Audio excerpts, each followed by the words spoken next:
अस्सलाम वालेकुम, मैं हूं वैस मंगलवाला और आप देख रहे हैं वर्ल्ड वाइज, दुनिया को देखने का, जांचने का, परखने का एक अलग जाविया। सबसे पहले नजर डालते हैं आज की टॉप स्टोरीज पर। अमरीकी वजीर खारजा मार्को रूबियो कहते हैं गजा में जंगबंदी के मुआहदे के इम्कानात पहले से ज्यादा रोशन हो गए हैं। अमरीकी रियासत टेक्सास में सैलाब से 121 हलाकतें। अमेरिका में फ़लस्तीन के हामी मुजाहिरों के नुमाया रहनुमा महमूद खलील ने ट्रंप इंतजामिया के खिलाफ $20 मिलियन हर्जाने का दावा दायर कर दिया। और बरतानिया में फ़लस्तीन एक्शन ग्रुप पर पाबंदी। टॉप स्टोरीज आपने देखी नाजरीन। अब टॉप स्टोरीज के बाद बढ़ते हैं आज की सबसे बड़ी खबर की तरफ। अमरीकी वजीर खारजा मार्को रूबियो ने कहा है कि हम गजा में जंग बंदी के बहुत करीब पहुंच गए हैं और अब बस सिर्फ कुछ ही चीज़ें बाकी हैं, बस वो तय हो जाएं तो फिर गजा में जंग बंदी हो जाएगी। बहुत बड़ा बयान है उनका जो कि सामने आया है और उन्होंने सहाफ़ियों से गुफ्तगू करते हुए ये बात की कि जी काफ़ी मस्बत मामलात हैं, जंग बंदी के हम करीब पहुँच चुके हैं, काफ़ी मस्बत सिमत में चीज़ें बढ़ रही हैं। और पहले ये हुआ था कि हम इस मरहले पर जब पहुँचे थे तो मुज़ाकरात नाकाम हो गए थे, लेकिन अब इस मरहले पर हमें मुज़ाकरात नाकाम होते हुए नज़र नहीं आ रहे। दूसरी तरफ अगर हम बात करें हमास की और नेतन्याहू की, तो उनकी तरफ से कुछ अलग बयानात आए हैं। सबसे पहले तो ये बता दूं आपको कि मार्को रूबियो ने एक बात जो की है वो बड़ी तशवीशनाक है। उन्होंने हमास पर तनकीद की और उन्होंने कहा है कि अगर हमास ने हमारी जो शराइत हैं वो नहीं मानी तो फिर मामला जो है वो गंभीर हो सकता है। तो एक तो उनकी तरफ से ये बात आई है। दूसरी बात यह है कि हमास जो है उसने ये बात की थी कि जी हम फ़लस्तीन की तरफ से हमास की तरफ से इस जेस्चर का ज़रूर इजहार करेंगे कि इज़राइल के कुछ जो लोग हैं हमारे पास उनको हम रिहा कर देंगे। लेकिन उन्होंने साथ ही साथ ये बात भी कही थी कि अभी कुछ चीज़ें ऐसी हैं जिन पर इख्तिलाफ़ात हैं और जब तक ये मामला तय नहीं होते उस वक्त तक हम नहीं कह सकते कि ये मामला मस्बत तरीके से आगे बढ़ रहा है। तो मार्को रूबियो की बात जो है वो एक तरीके से कुछ हद तक सेकंड तो की है हमास ने, लेकिन उसमें उन्होंने कहा है कि जी इख्तिलाफात अभी बाकी हैं, ऐसा नहीं है कि सारा मामला जो है वो सेटल हो गया है। दूसरी तरफ अगर हम नेतन्याहू की बात करें, इसराइली वज़ीर आज़म की, तो उन्होंने ये कहा है कि गज़ा में जो 60 रोज़ा जंगबंदी होगी उसके अंदर हम बात ये करेंगे कि अब आइंदा इसको मुस्तकबिल में किस तरह से इम्प्लीमेंटेड रखा जाए और अगर हमास ने हमारी शराइत नहीं मानी तो फिर हम फ़ौजी तरीके से ज़बरदस्ती उनसे शराइत मनवाएंगे। ये बात भी नेतन्याहू ने कर दी है। बहरहाल इस मामले पर हम आगे अपने प्रोग्राम में बात करेंगे।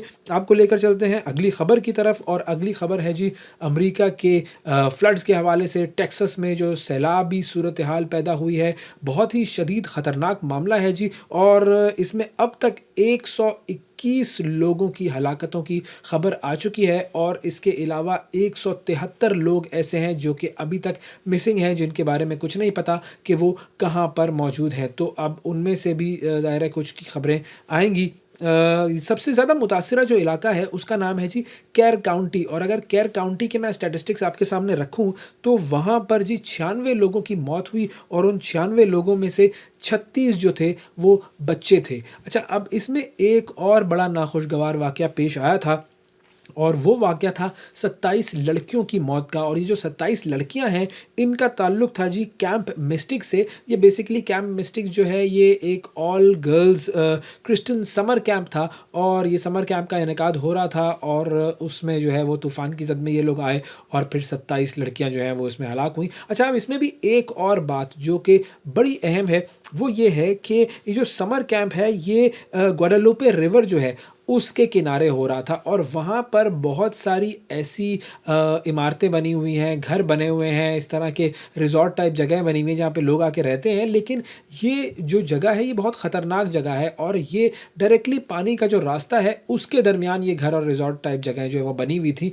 तो ये इस वजह से इतनी ज़्यादा जानलेवा मामलात इस सैलाब में सामने आए हैं, क्योंकि अगर आप पानी के रास्ते में घर बनाएंगे, पानी के रास्ते में रिज़ॉर्ट्स बनाएंगे तो फिर पानी जो है वो किसी का नहीं होता। और पाकिस्तान में भी जब सैलाबी सूरत हाल होती है हम यही बात करते हैं कि जी घर इस तरह बने हुए थे कि पानी का रास्ता था ये। तो अब टेक्सास में भी इसी तरह की सूरत हाल जो है वो सामने आई है हमारे।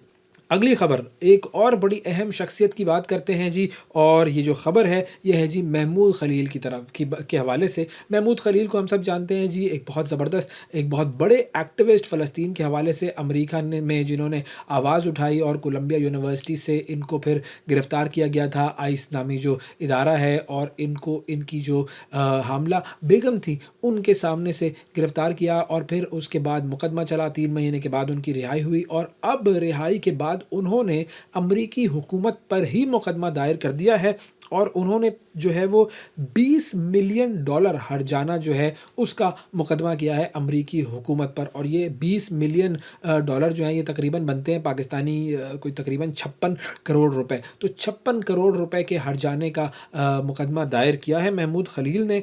और उन्होंने बेसिकली ये ट्रंप इंतज़ामिया के ख़िलाफ़ ये मुकदमा किया है और उनका कहना ये है कि उन्हें गैर कानूनी तौर पे गिरफ़्तार किया गया था, उन्हें जो है वो बहुत ज़्यादा ज़हनी अज़ियत दी गई, उसके अलावा उनको जो बेसिक राइट्स होते हैं किसी भी गिरफ़्तार शख्स के वो भी नहीं दिए गए। उन्हें ऐसे कमरे में रखा गया था जहाँ पर किसी किस्म की कोई प्राइवेसी नहीं थी, 70 लोगों के साथ उनको रखा गया था, बहुत ही ज़्यादा मेंटल टॉर्चर था और इस वजह से वो ये मुकदमा कर रहे हैं और उन्होंने अपना एक्टिविज़म भी दोबारा से शुरू कर दिया है। अब देखते हैं कि ये मुकदमा जो है वो अदालत में जाता है तो अदालत क्या कहती है। और एक और ख़बर की तरफ आपको लेकर चलते हैं जी, और ये ख़बर है जी बांग्लादेश से। बांग्लादेश में एक ऑडियो लीक सामने आई है जिससे ये बात साबित हो गई है कि हसीना वाजिद की जो हुकूमत थी उसी के ऑर्डर पर, हसीना वाजिद के ही ऑर्डर पर जो तलबा थे जो कि एहतजाज कर रहे थे हसीना वाजिद की हुकूमत के इक़दामात के ख़िलाफ़, उन पर गोलियां चलाई गईं। और ये ऑडियो लीक जो है ये बताती है कि ये जो अहकामात थे वो हसीना वाजिद ने ख़ुद दिए थे।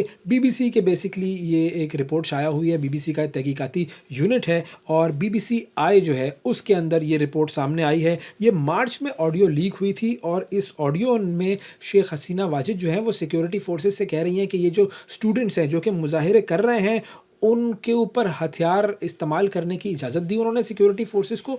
और उन्होंने ये कहा कि ये जो तलबा हैं ये कहीं भी नज़र आएँ इन्हें गोली मार दो। ये अहकामात हैं जो कि हसीना वाजिद ने दिए थे और फिर उसके बाद आपने देखा कि उनके साथ क्या हुआ, किस तरह से तलबा की वो जो तहरीक थी वो बढ़ी और फिर उसके बाद हसीना वाजिद की हुकूमत का ख़ात्मा हुआ और वो भारत भाग गई थी। ईरान, अमेरिका और इज़राइल ये 3 ममालिक हैं जिन पर इस वक्त सारी दुनिया की नज़रें जमी हुई हैं। क्या फ़ैसला होता है ईरान और अमेरिका के दरमियान जो न्यूक्लियर मामला तय होने हैं उनका क्या फ़ैसला होगा। फिर उसके अलावा गज़ा जंगबंदी का मुस्तकबिल क्या होगा, इस हवाले से भी मुज़ाकरात चल रहे हैं। डोनाल्ड ट्रंप साहब जो कि अपने आप को नोबेल प्राइज़ का हकदार समझते हैं, क्या वो ये तमाम मामला सॉल्व कर पाएंगे या नहीं, इस हवाले से हम बात करेंगे। हमारे साथ मौजूद हैं सीनियर सहाफ़ी और तज्ज़ियाकार ज़रार खोरो साहब। अस्सलाम वालेकुम ज़रार। वालेकुम सलाम। ज़रार बहुत शुक्रिया आपका, प्रोग्राम के लिए आपने वक्त निकाला। सबसे पहले तो मैं ये चाहूँगा कि ज़रा हम यही जो डोनाल्ड ट्रंप वाला मामला है नोबेल प्राइज़ का, इसके हवाले से बात कर लें ज़रा। आपका क्या ख़्याल है कि डोनाल्ड ट्रंप साहब जिन्होंने अब साफ साफ कह दिया है कि दुनिया में इस वक्त अगर किसी को अमन का नोबेल प्राइज़ मिलना चाहिए तो वो डोनाल्ड ट्रंप ख़ुद हैं, क्यों वो अपने आप को अमन के नोबेल प्राइज़ का हकदार समझते हैं? देखिए, कुछ ऐसी पर्सनालिटीज होती हैं जिनको आप कहते हैं नार्सिसिस्टिक पर्सनालिटीज, कि मुझसे बेहतर कोई किसी चीज के बारे में कुछ नहीं जानता। हम काफी वाकिफ हैं इस तरह के लोगों के साथ। ट्रम्प भी इसी मखलूक का हिस्सा है। बहुत बड़ा ईगो है उनका, तो जाहिर है कि जो भी उनकी थोड़ी सी, अब मैं क्या अल्फाज इस्तेमाल करूं, उनकी ईगो को बूस्ट करने की कोशिश करे तो उनको बड़ा अच्छा लगता है। लेकिन फिर ट्रम्प की एक और ये भी खूबी या खामी है, डिपेंड करता है आप इसको जिस तरह देखें, कि वो किसी का नहीं है। मतलब आपने देखा है कि जो उनके जो पुराने साथी थे, बाशमूल इलॉन मस्क साहब, उनके साथ क्या हाल किया है। तो ट्रम्प मेरा ख्याल है ऐसी शख्सियत है कि उनको खुद नहीं पता होता कि मैंने अगले आधे घंटे या घंटे में क्या करना है। एक कांस्टेंट उनका है, उनका ईगो। और आप देख सकते हैं कि बेंजामिन नेतन्याहू भी उनके ईगो को ही अपील कर रहे हैं, और अब तक आई थिंक काफी सक्सेसफुली। जी।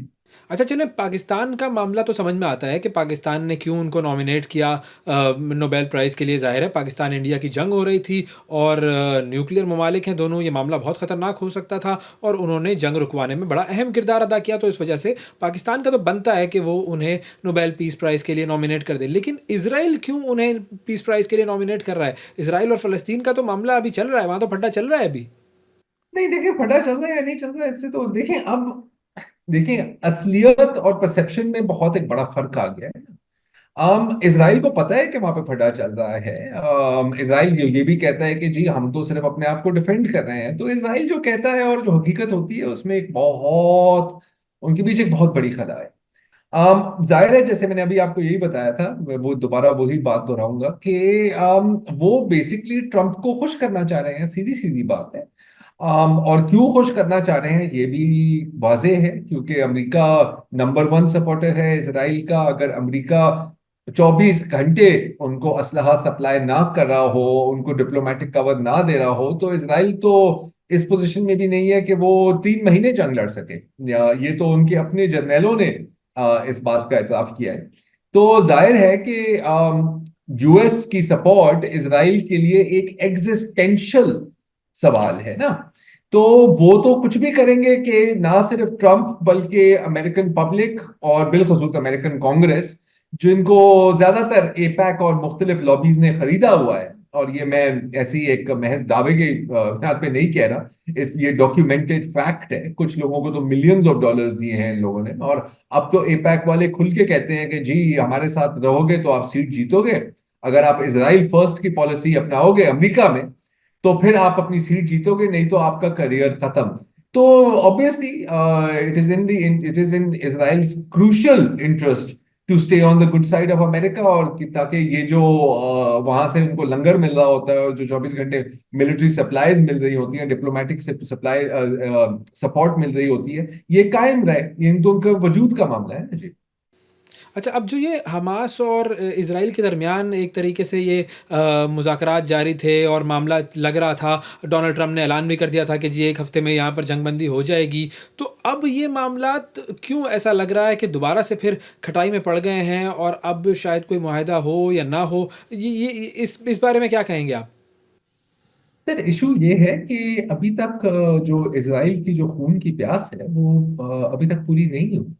आपने तो अभी पिछले सिर्फ कुछ हफ्तों की बात की है। अगर आप पिछले 1.5-2 साल का रिकॉर्ड देखें तो कितनी बार हमने सुना है बाइडेन इंतजामिया के दौरान या ट्रंप इंतजामिया के दौरान कि बस जी अभी मुज़ाकरात चल रहे हैं, मुज़ाकरात चल रहे हैं, मुज़ाकरात चल रहे हैं। होता क्या है हर बार कि जब मुज़ाकरात कुछ ऐसे नहज पर पहुंचते हैं कि लगता है कि यार अब शायद कोई काम हो जाए या कोई ऐलान हो जाए, तो इसराइल दो चीजें करते हैं।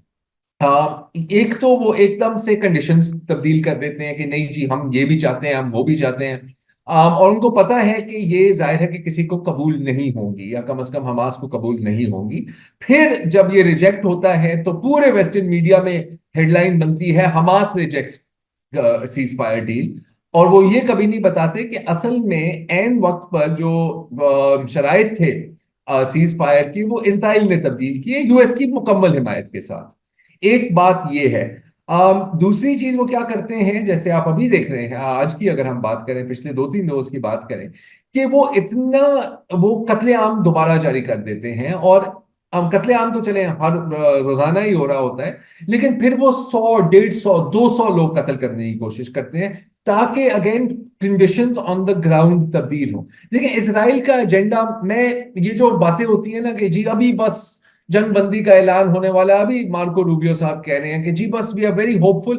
मैं इन खबरों को मैं पढ़ता ही नहीं, क्योंकि इट डज नॉट मैटर कि लोग क्या कह रहे हैं। मेरे लिए ज्यादा अहम है कि क्या किया जा रहा है। और क्या जो किया जा रहा है वो हम सबके सामने है, वो है नस्ल कुशी।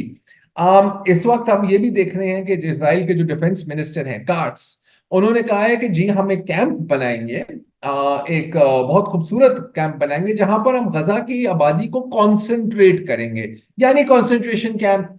और ये रफा के मलबे पर कायम होगा। रफा आपको याद है कि बाइडेन भी कहता था कि ये हमारी रेड लाइन है, रेड लाइन क्रॉस हो गई, कोई फर्क नहीं पड़ा।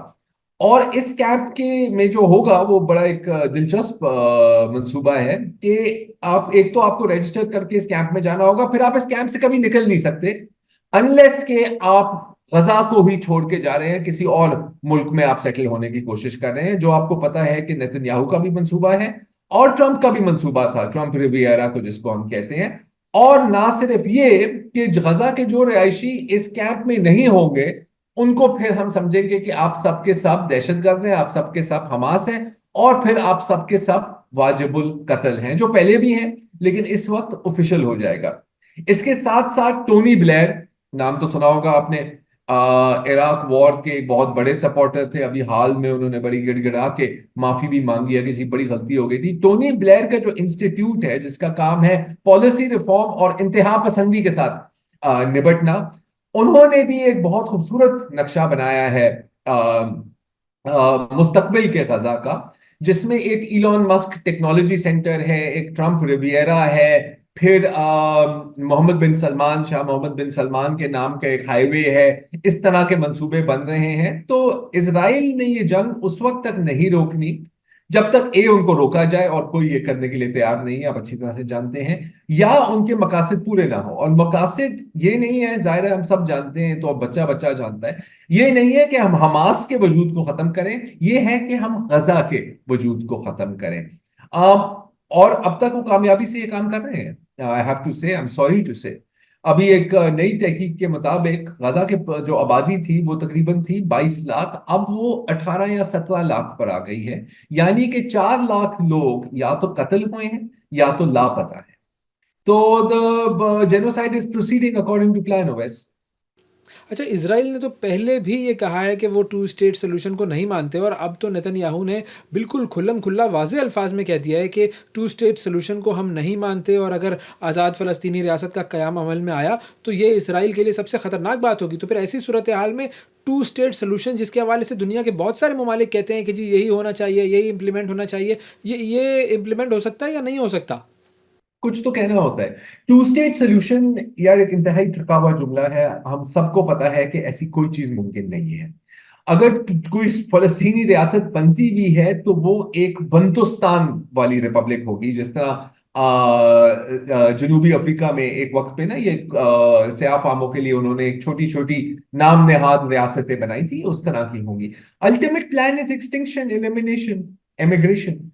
तो ये जो मगरबी ममालिक बात करते हैं टू स्टेट सोल्यूशन की, ये एक तरह से एक डिप्लोमेटिक कवर है। ये कहने वाली बातें हैं कि जी नहीं देखें, सबको वन पेज पर होना चाहिए, सबको अमन के साथ साथ मिलना चाहिए। लेकिन देखें, छुरे और गर्दन में बराबरी नहीं है। छुरे, there is no dialogue between the knife and the throat ना। इसराइल छुरा है और and the throat is Gaza, और उसको काटा जा रहा है उसी छुरी के जरिए। तो मेरा ख्याल है कि ये डिप्लोमेटिक कवर देते हैं इसराइल को जो लोग इस चीज पर बात करते हैं। कहने वाली बात है कि जी नहीं, दो रियासतें होनी चाहिए, वो साथ रहने चाहिए, लेकिन आप अपने कातलों के साथ कैसे रह सकते हैं?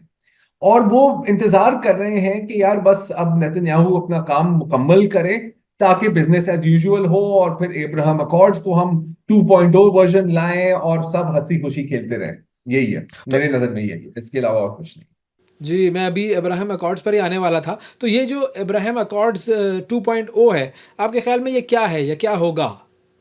जो बातें की जा रही हैं वो ये है कि पहले वो शाम को इस दायरे में दाखिल करेंगे और फिर सऊदी अरब को। अच्छा, कहना आसान होता है, करना करना मुश्किल होता है। मेरा ख्याल है कि अब देखें, जो अरब हुक्मरान है, माजरत के साथ मुझे कहना होगा कि उनका एजेंडा तो बड़ा क्लियर है। अगर वो थोड़ी सी भी प्रोटेस्ट करते, अगर वो थोड़ा सा भी प्रेशर डालते, तो नेतन्याहू को रोका जा सकता था। लेकिन ऐसा कुछ नहीं हुआ, बल्कि अंदर खानी उन्होंने इसराइल की सपोर्ट की है। मुत्तहिदा अरब अमीरात ने तो एक तरह से खुल के सपोर्ट की है। अगर आप देखा जाए, मोरक्को उनका इत्तेहादी है, bahrain इब्राहिम अकॉर्ड्स का हिस्सा है। हाँ, सऊदी अरब में मेरा ख्याल है कि इस वक्त मुश्किल है, मेरा ख्याल है, मेरी नाकिस राय में मेरा ख्याल है कि मुश्किल होगा उनके लिए कि वो इसराइल के वजूद को तस्लीम करें। लेकिन अगर कोई नाम नेहाद, अभी आप टू स्टेट सोल्यूशन की बात कर रहे थे, तो अगर कोई नाम नेहाद फलस्तीनी रियासत के बना देते हैं, बेशक वो महमूद अब्बास को दें या वो किसी और जो इन्होंने जो गुंडे पाले हुए हैं, माजरत मुझे ये अल्फाज इस्तेमाल करने पड़ेंगे, जैसे कि अबू शहाब गजा में, उनको एक रियासत दे दें। अभी बात हो रही थी कि जी हमने हेब्रोन में एक इमारत, एमिरेट कायम की है और हम इसराइल के साथ समझौता करना चाह रहे हैं। तो ये होते हैं किराए के टट्टू, अगेन माजरत के साथ, जो इसराइल पालता है और उनको अपने मकासद के लिए इस्तेमाल करता है। तो अगर कोई फेस सेविंग सोल्यूशन भी मिल जाए तो मेरा ख्याल है कि दीगर अरब ममालिक बड़ी खुशी से इसमें शामिल होंगे। उनको लालच भी मिलेगी कि जी तिजारत होगी, हम आपको डिफेंस अम्ब्रेला भी देंगे, ये हथियार भी देंगे, और सब आराम से फिर इस खित्ते में रहने लग जाएंगे। और फिर जो फलस्तीनियों की कब्रें हैं उन पर हम शानदार इमारतें खड़ी करेंगे। तो मेरा ख्याल है लॉन्ग टर्म प्लान तो यही है। कुछ रुकावटें थी इसमें, जाहिर है।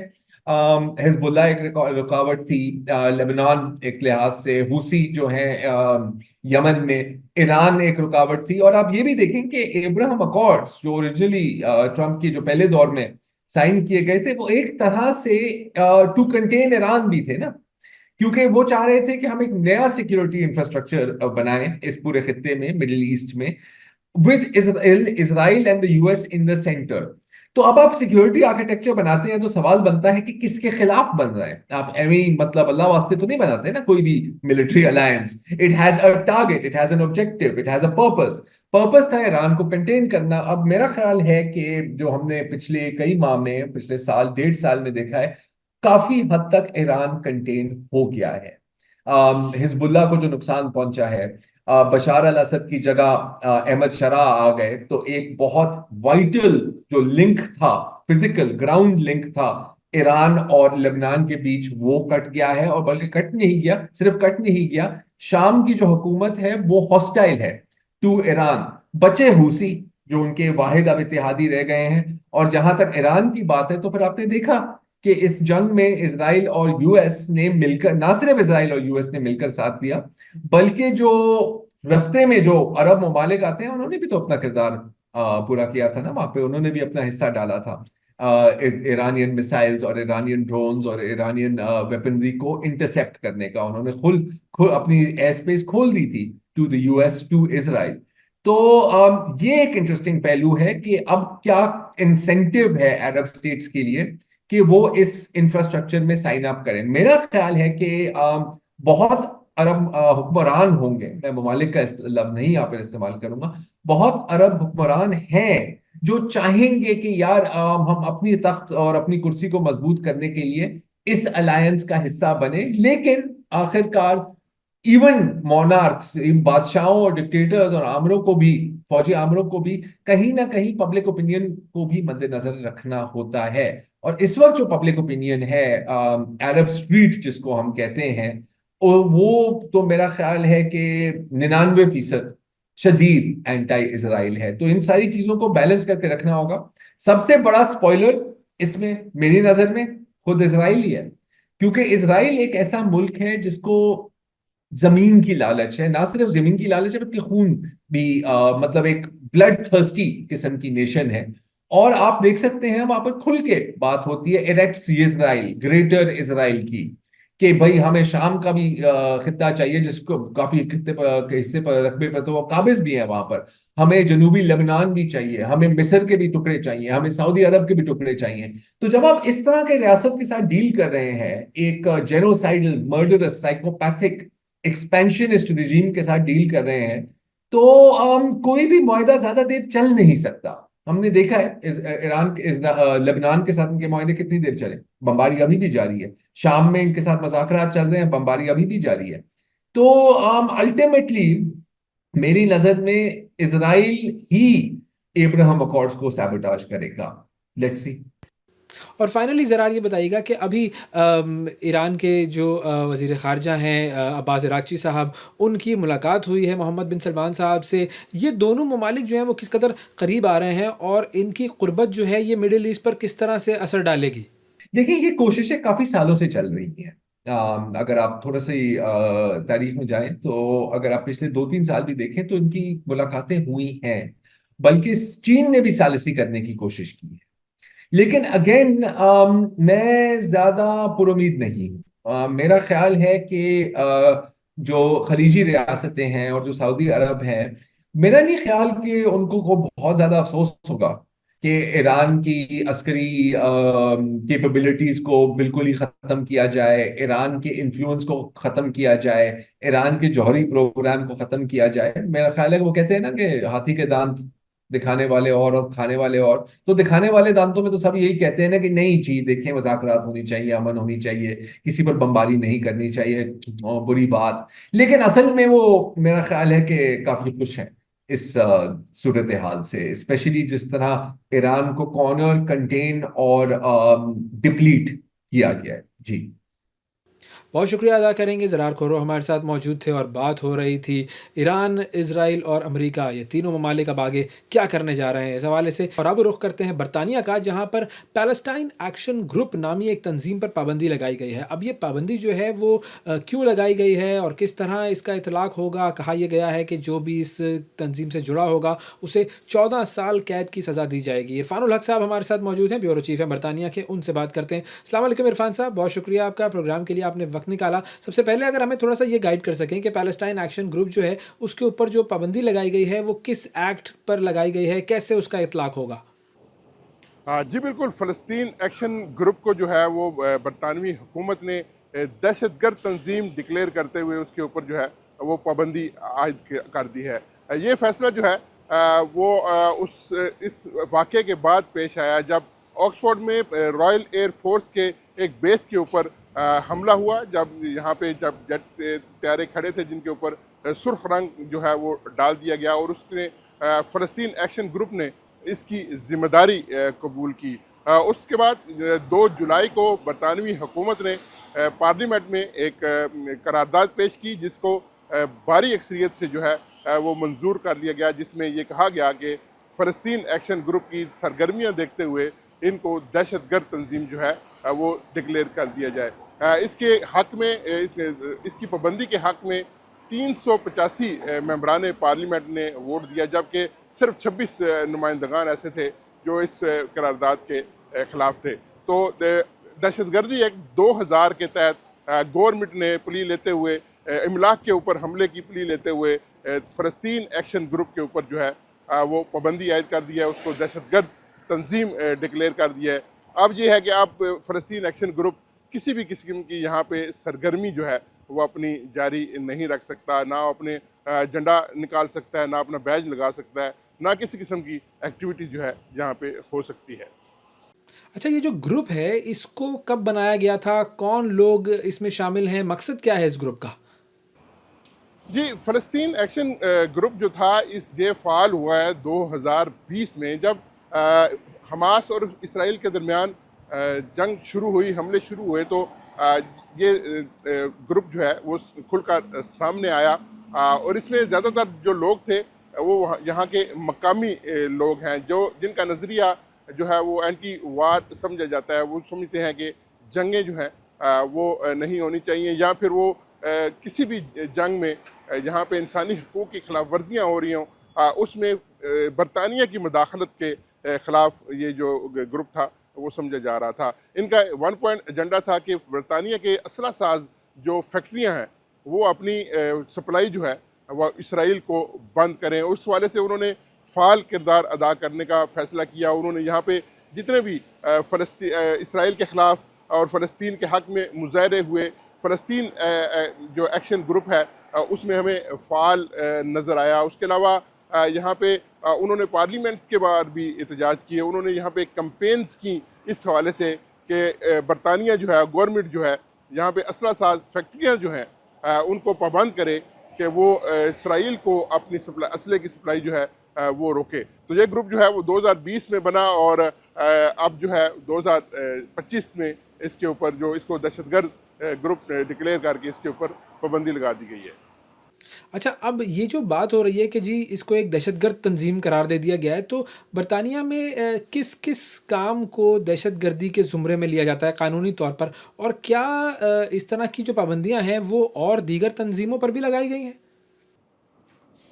जी बिल्कुल, जो दहशतगर्दी एक्ट 2000 है उसमें जो फहरिस्त दी गई है वो बड़ी लंबी चौड़ी फहरिस्त है। दहशतगर्दी के ज़ुमरे में आने वाली जो चीज़ें हैं वो बड़ी क्लियर कैटेगोरिकली उसमें जो है वो वाज़े की गई हैं।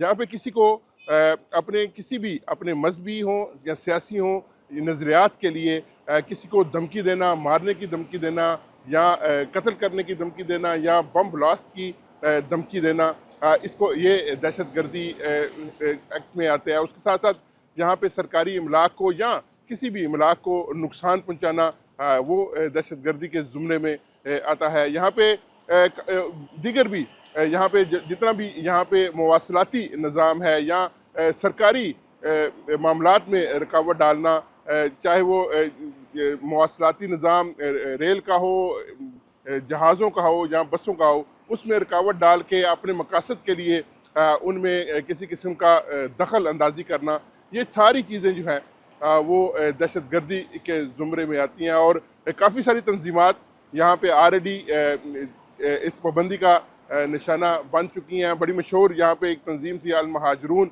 उसके ऊपर उसको दहशतगर्द तंजीम डिक्लेयर करके उसके ऊपर पाबंदी लगाई गई। इसी तरह हमास के ऊपर यहाँ पे पाबंदी है, अलकायदा के ऊपर पाबंदी है। तो काफ़ी सारी तंजीमात माजी में ऐसी हुई हैं जिनके ऊपर गवर्नमेंट ने उसको दहशतगर्द करार देकर उसके ऊपर पाबंदी लगाई है। अच्छा, क्या ये कहा जा सकता है कि ये जो पाबंदियाँ हैं ये ज़्यादातर मुस्लिम ग्रुप्स पर लगाई जाती हैं? हाँ जी, बिल्कुल। ये सवाल के ये जो ज़्यादातर मुस्लिम तंजीमात या जमातों के ऊपर यहाँ पे पाबंदी लगी है, तो मैं यहाँ पे एक बात बड़ी वाज़ेह कर दूँ कि जो फ़लस्तीन एक्शन ग्रुप था वो उसका कोई इस्लामी नज़रिया, वो मुस्लिम तंजीम नहीं थी। ये एक ग्रुप था यहाँ के मकामी लोगों का जिन्होंने ये तंजीम फ़ाल की, और इनका मोटिव जो कोई मजहबी नहीं था, सिर्फ़ एक एजेंडा था कि वो यहाँ की जो असला साज फैक्ट्रियाँ हैं उनको असला की फराहमी जो है वो उसको रोकी जाए। हाँ, माजी में काफ़ी सारी जो इस्लामी तंजीमात थी, बड़ी बड़ी जमातें, उनके ऊपर पाबंदी ज़रूर लगी है। जैसे मैंने पहले जिक्र किया, अल महाजरून बड़ी एक मशहूर जमात थी, उसके ऊपर पाबंदी लगी। यहाँ पे अलकायदा के ऊपर पाबंदी लगी। तो पाबंदियाँ जो हैं वो लगी ज़रूर हैं, लेकिन ये फ़लस्तीन एक्शन ग्रुप जो है इसका जो है वो किसी भी मजहबी जमात के साथ कोई तल्लक नहीं था, ना उनके लोगों का, ना इस जमात का, ना इस बुनियाद के ऊपर इसकी जो है वो बुनियाद रखी गई थी। ओके, और जब इस तरह की पाबंदी किसी ग्रुप पर लग जाती है तो उस पाबंदी को किस तरह से इम्प्लीमेंट किया जाता है? होता क्या है फिर? जी बिल्कुल। जब किसी भी तंजीम के ऊपर यहाँ पे पाबंदी आयद कर दी जाती है, उसको दहशतगर्द तंजीम डिक्लेयर कर दिया जाता है हुकूमत की तरफ से, तो फिर वो यहाँ पे किसी किस्म की भी एक्टिविटी जो है वो जारी नहीं रख सकती। ना किसी का किस्म की वो यहाँ पे कोई कैंपेन कर सकते हैं, ना कोई मुजाहरा कर सकते हैं, ना किसी को जलसा जुलूस कर सकते हैं। अच्छा, अब ये जो तंज़ीम है उसने तो अभी रिसेंटली एक मुज़ाहरा भी किया था, बहुत सारे लोगों ने शिरकत की थी उस मुज़ाहरे में, तो अब वो सारे लोग क्या दहशतगर्द डिक्लेयर कर दिए जाएँगे? उन पर क्या दहशतगर्दी का मुकदमा चलाया जाएगा? कानून इस हवाले से क्या कहता है?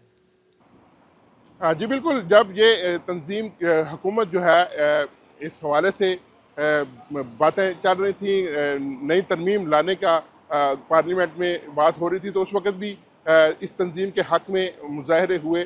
2 जुलाई के बाद जब ये कानून पास हो गया पार्लियामेंट की तरफ से कि इस तंजीम को दहशतगर्द डिक्लेयर कर दिया गया, उस दिन भी बहुत बड़ा एक मुज़ाहरा हुआ पार्लियामेंट के बाहर, जिसमें जिन लोगों ने इस तंजीम के बैज लगाए हुए थे या झंडे उठाए हुए थे या बैनर उठाए हुए थे, पुलिस ने उनके ऊपर बड़ी सख्ती से उनके साथ निपटा, बड़ा एग्रेसिवली रिस्पॉन्ड किया, और ऐसे तमाम लोगों को तकरीबन 20 से ज़ायद लोग जो हैं उनको हिरासत में लिया। और क्योंकि अब ये कानून बन चुका है दहशतगर्दी एक्ट जो 2000 है, उसके तहत इसको दहशतगर्दी जो है दहशतगर्द तंजीम डिक्लेयर किया गया है।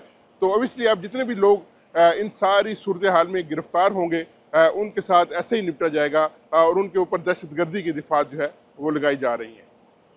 अच्छा, जो ह्यूमन राइट्स की तंजीमें हैं वो इस हवाले से क्या स्टांस रखती हैं, और ख़ास तौर पर इस तंजीम को बैन करने के हवाले से उनका क्या मौक़िफ़ है? जी देखें, फ़लस्तीन एक्शन ग्रुप जो है वो 2020 से यहाँ पे फ़ाल था, और जब ये इसराइल की तरफ से हमलों में इजाफ़ा हुआ तो यहाँ पे लंदन में दर्जनों के हिसाब से मिलियंस मार्च जो है वो हुए, उनमें मिलियंस लोगों ने शिरकत की, और में फ़लस्तीन एक्शन ग्रुप जो था वो बड़ा फ़ाल था। तो इनकी पहले ऐसी कोई एक्टिविटी जो है वो ऐसा इनका कोई एक्ट नहीं था जिसको समझा जाए कि ये दहशतगर्द जो है एक्टिविटी नहीं थी। हालांकि साबिक जो होम सेक्रेटरी थी उनकी तरफ से इल्ज़ामात भी लगाए गए, पाबंदी का मुतालबा भी किया गया, लेकिन पुलिस ने ये कहकर उसको मुस्तरद कर दिया कि ये इस तंजीम समेत कोई भी तंजीम जो है वो मुजाहरा करना उनका हक है, तो इसलिए उन्होंने इनको मना नहीं किया। लेकिन अब क्योंकि पाबंदी लग चुकी है, दहशतगर्द तंजीम डिक्लेयर किया जा चुका है, तो कुछ तंजीमात की तरफ से, इंसानी हकूक़ की तंजीमात की तरफ से जो है वो इस तहफ़्फ़ुज़ात का इजहार किया गया है। मीडिया के ऊपर भी तनकीद की गई है कि सिर्फ एक एक्शन की वजह से एक तंजीम को जो है जो तंजीम जो है सिर्फ ये अपना मुतालबा रखती थी कि असले की सप्लाई रोकी जाए, उसको दहशतगर्द तंजीम डिक्लेयर किया गया। तो तनकीद हुई है, लेकिन क्योंकि अब ये एक एक्ट बन चुका है, पार्लियामेंट से इसकी मंजूरी हो चुकी है, तो मेरे ख्याल में इसके ऊपर तंजीमात की जो तनकीद थी उसको हुकूमत ने बरूए कार नहीं लाई। अच्छा, और क्या ऐसा भी कोई इम्कान है कि ये पाबंदी जो है वो आने वाले दिनों में ख़त्म कर दी जाए? जो बात पाबंदी हटने की है, मेरे ख्याल में नियर फ्यूचर में कोई ऐसा मुझे नहीं लग रहा, क्योंकि एक तो ये पाबंदी जो है वो पार्लियामेंट से बड़ी भारी अक्सरियत से जो है वो हुई है। उसके साथ साथ तंजीम ने कोशिश की, जब ये बातें सारी हो रही थी तो उन्होंने प्ली लेने की कोशिश की हाई कोर्ट से। हाई कोर्ट ने उनकी प्ली जो है वो उस वक्त रिजेक्ट कर दी। उसके बाद वो कोर्ट ऑफ अपील में गए, तो कोर्ट ऑफ अपील ने भी उनकी जो दरख्वास्त थी वो रद्द कर दी। तो मेरा नहीं ख्याल कि अब ये तंजीम के ऊपर पाबंदी जो है हटाए जाने का कोई इम्कान अभी तक नज़र आ रहा है। बहुत शुक्रिया अदा करेंगे। हमारे साथ मौजूद थे इरफान उल हक साहब, ब्यूरो चीफ हैं 365 न्यूज़ के बरतानिया में, और बात हो रही थी उनसे पैलेस्टाइन एक्शन ग्रुप पर पाबंदी के हवाले से। आज के प्रोग्राम में नाजरीन इतना ही। आपसे अगले प्रोग्राम में फिर मुलाकात करेंगे। उस वक्त तक के लिए इजाज़त दीजिए। अल्लाह।